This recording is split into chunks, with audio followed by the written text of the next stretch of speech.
আল্লাহ আমাদেরকে বুঝার তৌফিক দে যে আল্লাহর বিশেষ রহমতের মাধ্যমে কত বড় নেয়ামত পাইলাম।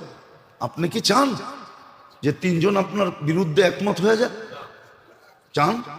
হ্যাঁ, তিনজন যদি আপনার আমার বিরুদ্ধে একমত হয়ে যায়, আপনি বাঁচবেন কোথেকে? ও তো মেম্বরে উঠে বলছে যে এইখানে বসলে কবুল হয়, কবুল।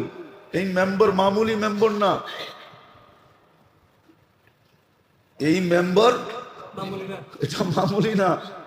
হ্যাঁ, এটা ডাইরেক্ট সুইচ আরশের সাথে লাগানো।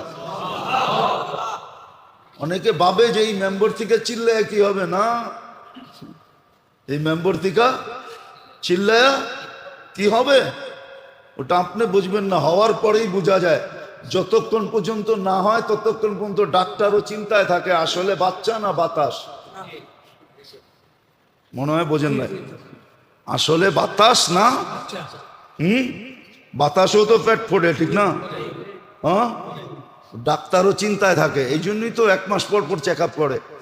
যেদিন একবারে কনফার্ম হয় যে না বাচ্চাই, ঠিক না? আরশের এই মেম্বরের সম্পর্ক আরশের সাথে। আপনি বলবেন এইখান থেকে চিল্লায় কি হবে, না হয় আপনি হয়তো বোঝেন না।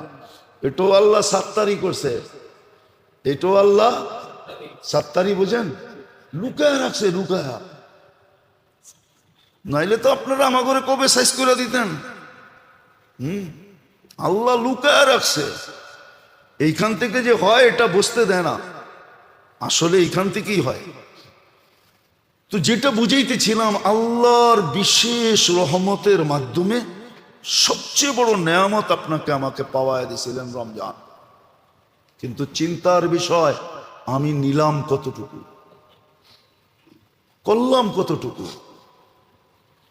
কতটুকু নিতে পারলাম, কতটুকু করতে পারলাম, তাসবিহাত আমি কতটুকু পড়লাম, কোরআনের সাথে আমার সম্পর্ক কতটুকু হলো। কোরআনের মাস, তারাবি এই জন্য দিছিল যে 1 মাস কোরআনের সাথে আপনার এতটুকু সম্পর্ক হয় যেন কিয়ামতের দিন কোরআন আপনার বিরুদ্ধে না যায়। 1 মাসের সম্পর্ক দ্বারাও যেন কোরআন এতটুকু বলে যেন আমার সাথে সম্পর্ক আছে। কেননা কোরআন যদি বিরুদ্ধে চলে যায় তো কিয়ামতের মাঠে আল্লাহর রসুলের চোখের পানি পর্যন্ত বেকার হয়ে যাবে। উম্মতের জন্য কাঁদবেন কিন্তু বাহির করতে পারবেন না।